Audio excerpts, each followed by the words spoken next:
Kia ora te iwi e haere ake nei I te Karere, he kokenga nui mo te kura o Ngāti Whātua ki Tāmaki. Ara kua ko paua he tūmoaki mo te kura hou nei. Koia ko Ripeka Murray no Ngaitarangi Ngāti Raukawa me mua upoko.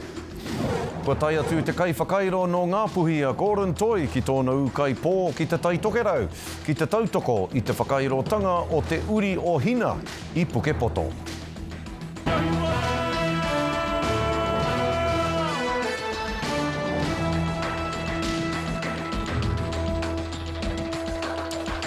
Kei aku manu topa, kei aku manu āngi, a tau mai rā I te haukō mirimiri a tāwhiri ki te pai kōrero a te Karere I tēnei rā. A hakoa I nehua ia ina nahi, kei te kōrero tia tonu tia te nui o ngā koha, te nui o ngā ōhāki kua mahue mai nei ia ahorangi a whatarangi winiata, hei pīkau mā ngā whakatupuranga o te wā o tira, hei whakatutuki tonu, mā tātou e ngā kau nui ana ki tō tātou reo me tō tātou ao Māori. I pēnei anō hoki te rere o ngā kōrero I te rā nehu ōna ina nahi, tēnā kia mātakitaki ake tātou. Kawe atu ana te tōtara haimata kua taka nei ki te pautūtanga o pipiri. Ia manawa pōreirewa e hotu nei I te rironga o te rā kaiwhakaiti o Ngāti Raukawa. Quite revolutionary and that was what we figured he was. He was a most gentle man. Humility and humanity were his hallmarks.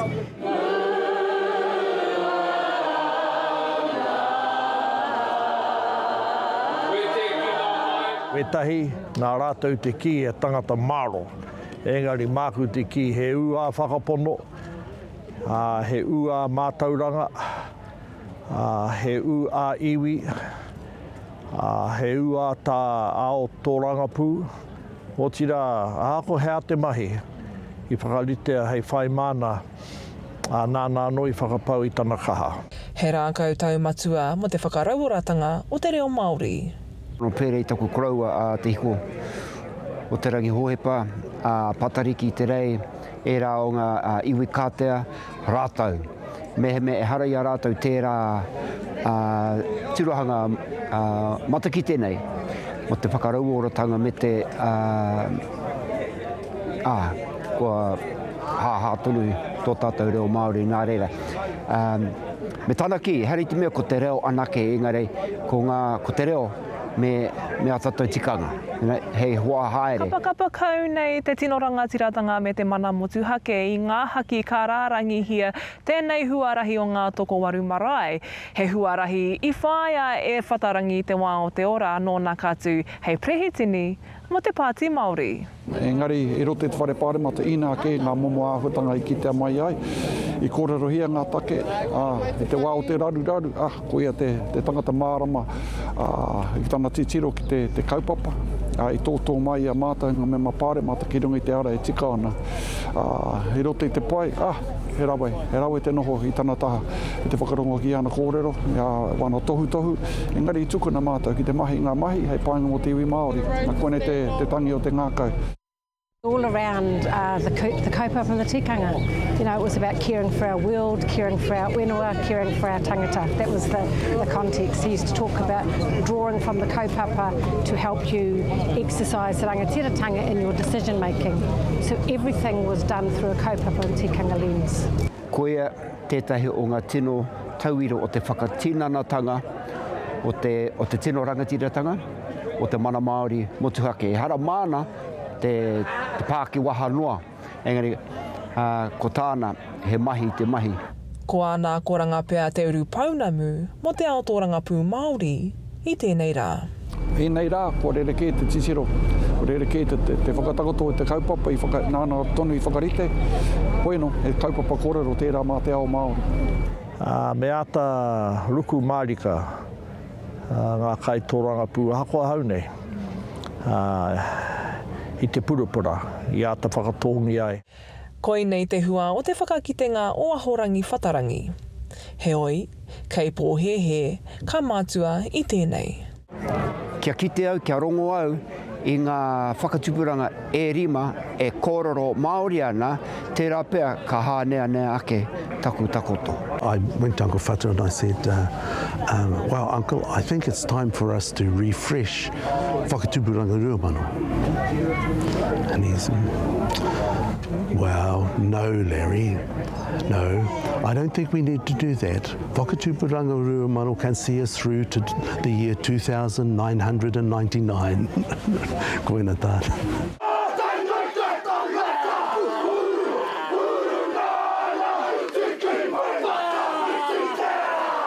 Tonu ana ko ranga mō ngā whakatipuranga e hia kēnei.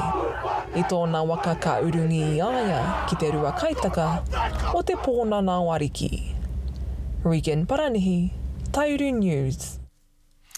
Hoki rawa mai ki ngā take o te ao kiko kiko he kokenga nui mo te kura o Ngāti Whātua ki Tāmaki.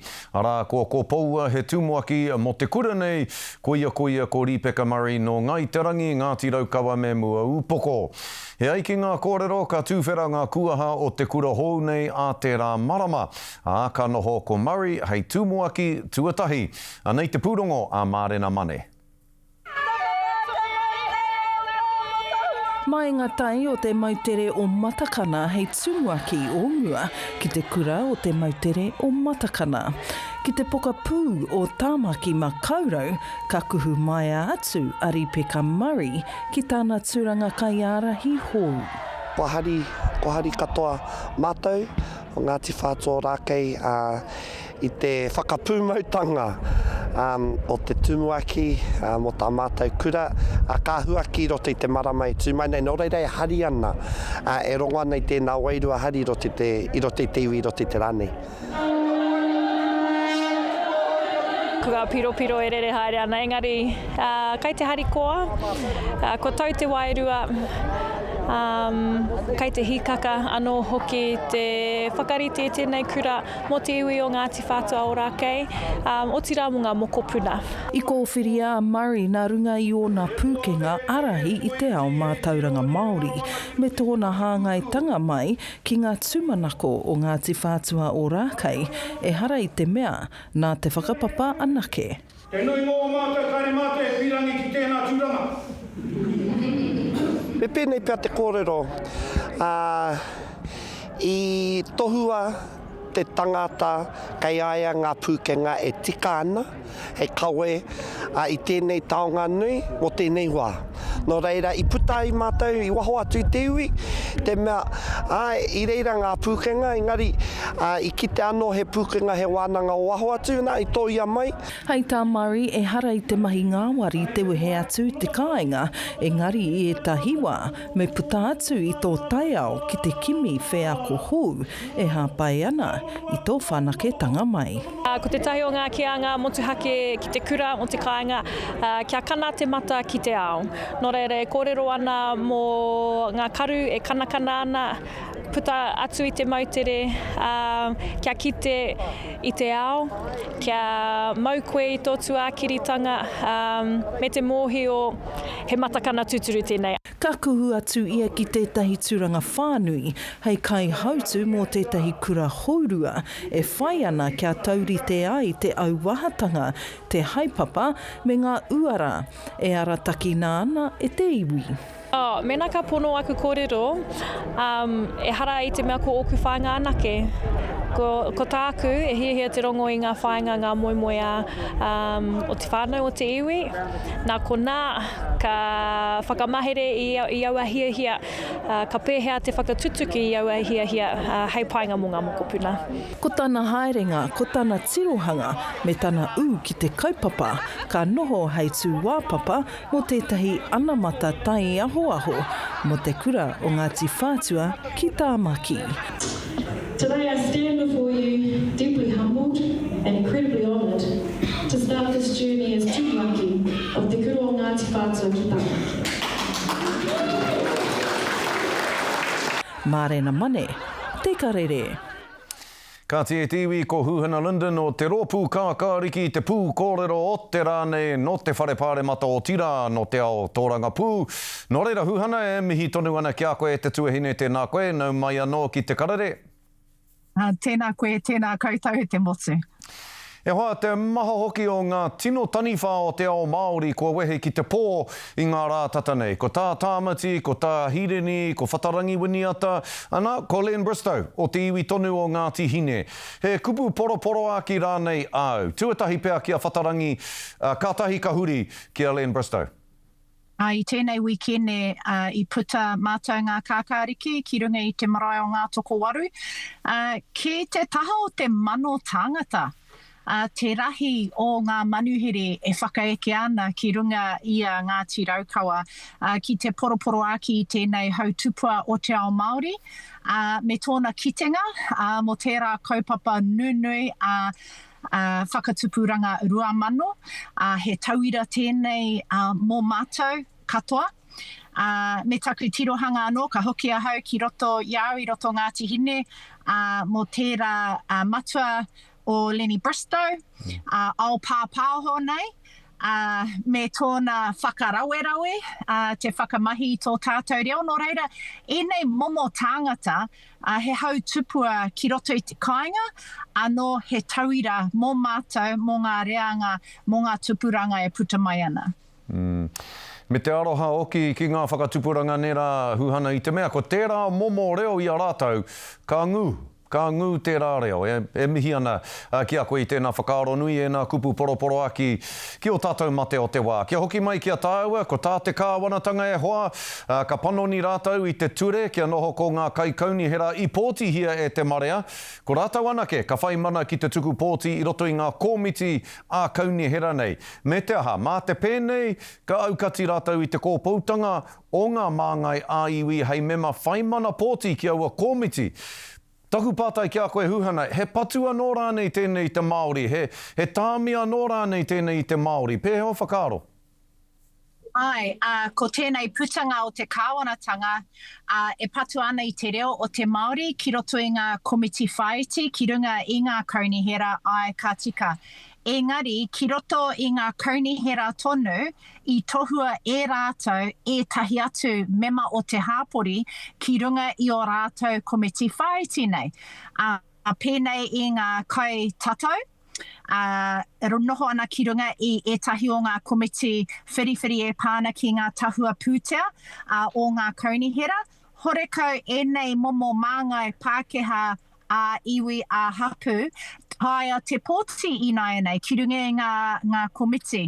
Nō reire hanga raru anau mō tō rātou whakahau, nā te mea he tirohanga whaiti nei, engari he nui ngā raru kei te haere mai mō ngā kaunihera, ki te rapu he tāngata ki te awhi a rātou, I o rātou whakataunga, I o rātou mahere, ngā mahi o te kaunihera, haha te take ka puta mai mātou I nei ki te awhi a rātou. Mehe mea kore taia tō mātou reo, e rongo ana o tira ki te puta tētahi mōtuni ki te tautoko I ngā mahi o te kaunihera. E hoa, Hūhana, e mohio pai ana tāua, ka ari ko atu I tēnei kāwanatanga mo te tiro whaiti, ka mutu mena he kaupapa Māori, whaiti ke atu I te whaititanga e kōrero hia nei e tāua I tēnei wānei.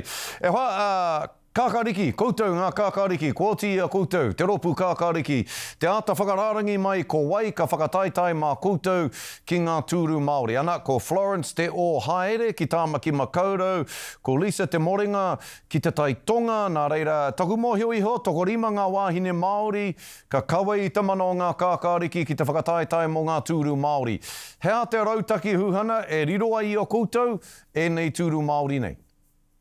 Ka puta he kanohi Māori ki roto I enei o ngā tūru, ngā wāhanga Māori o te motu, pēnei taku tuakana Florence te o Haere, he reo, he uri, he ringa raupā ki roto I tōna iwi o Ngāti Whātua, nō reira ka mihi atu ki aia, me tōna hiahia ki te whawhai mo te taio, anō mo te mana motu hake, o te iwi kāinga o Tāmaki nei, huri atu ki te taitonga, ko ahorangi Lisa te morenga tērā, tētahi mātanga tino mōhio ki ngā take hauora ki roto I ngā whare wānanga, tōna whakapaunga kaha mo te hauora o te Māori, mo te whāngai I ngā mokopuna, I ngā kai hauora, anō mo te tūpeka kore ko ia tērā. Nō reira, enei wahine katoa, e rārangi mai ana ngā kākāriki, e mōhio ana ki ngā pakeketanga, ki roto i ngā rohe, he kanohi o tō rātou hāpori, anō te iwi. Kia kaha e tātou mā ki te whiriwhiri kuai te tangata, kei roto i ngā rohe Māori nei, hei pōtitanga mō tō tātou iwi Māori. Rehita, pōti. Kei runga no atu ngā wāhine Māori e mihi ana kia koe Hūhana Lyndon o ngā kākāriki. Tēnā koe i tō whakawāte i a koe i tēnei ahi ki te karere. Kia ora rai hoa ngā manaakitanga. Tēnā koe, tēnā tātou.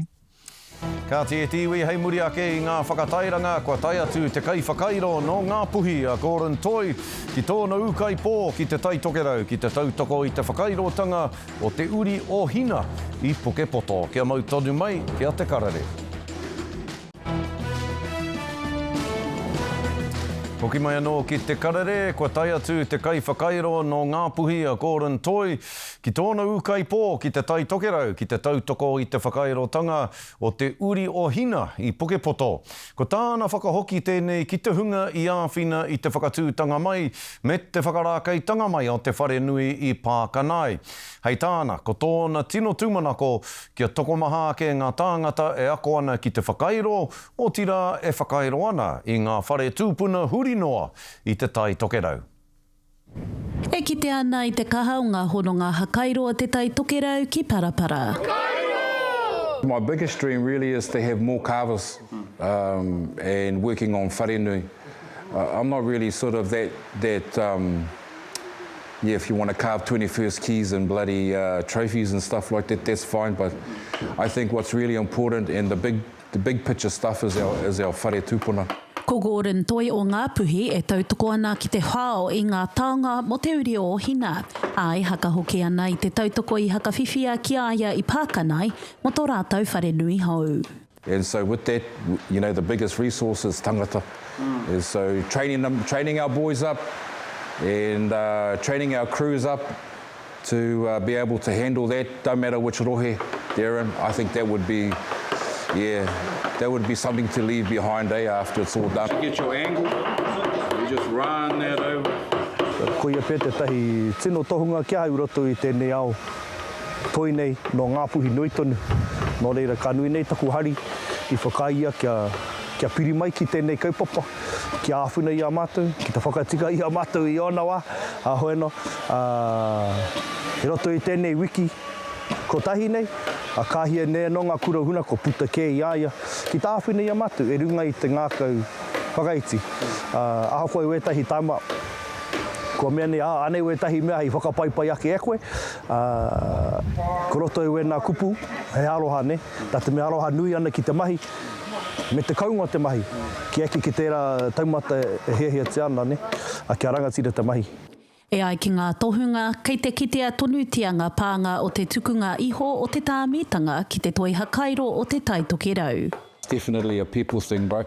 But, you know, to be fair, in the north, you know, we've had our fair share of you know, being colonised and a lot of other sort of elements are the reason why I think it is like that, but that's no reason for it to stay like that, you know, and I think it's our generation. If we can sort of make those changes now, then it's going to set these ones up, you know. You might need something to stand on. E piki haere ana te hiahia o te tangata ki te ako i te hakairo, ā kei te kitea te tokomaha o te hunga e whai wāhi mai ana ki ngā kaupapa pēnei.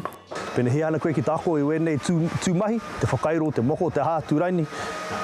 Rapo te tahi tangata haere atu ki aia, me te tono atu ki aia, i runga i te ngākau iti. Kara ia ki tā whina i a koe, roto i tēnei maha. Well, I live up here and the bro put a bit of a pānui out, Rani to put a bit of a pānui out to anybody who wanted to learn, come and have a bit of a jam, see what it's about, and now I'm here, learning with the bros. Okay, how's it going, bro? No, I thought I knew a bit, but turns out,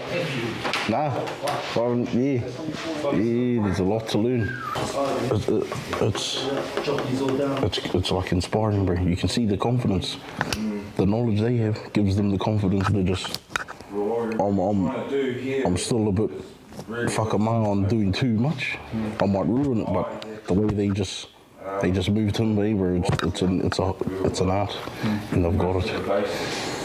And it's beautiful to see. I like seeing pros, I like seeing the man in his environment, and it's like I may not ever get there, but if I get halfway there, I'll be wrapped. Next year I intend to move back onto the fish and continue with the mahi whakairos. E kite ana kei ngā ringa o tēnei reanga te oranga tonutanga o te kaiwhakairo. Daphne Popata, te Kūkupa. Ka pai tēnā kaupapa. Hoi anō ki te riki, kua whakaingoatia ngā kahurangi o New South Wales mo te State of Origin tuarua. Kua whai wāhi anō te kaiurungi takirua i ngā tamatoa Mitch Barnett. Ki te kapa mo tēnei tākaro kātū ki Poi Piripi.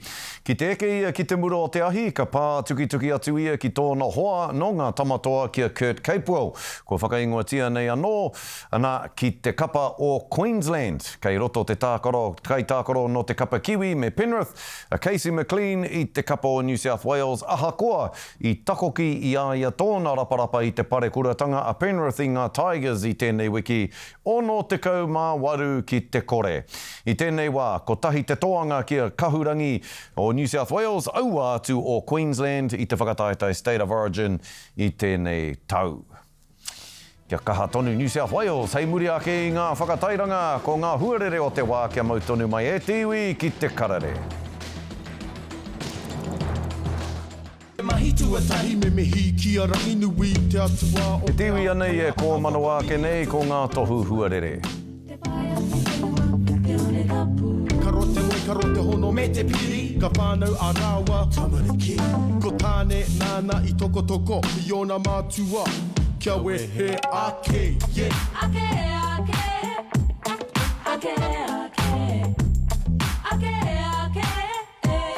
Ti hore ana te rangi hūri no i te motu tai atu ki te ahiahi o te paraere, koe nā tātou kōrero mō tēnei rā e mihi ana. Noho mai roto i ngā manakitanga o te wā tūrou, parea tūrou, Hawaii. Kia rongo mātāne, ko te kumara pe tino. Kia koe hune tike, o whakatupu ake.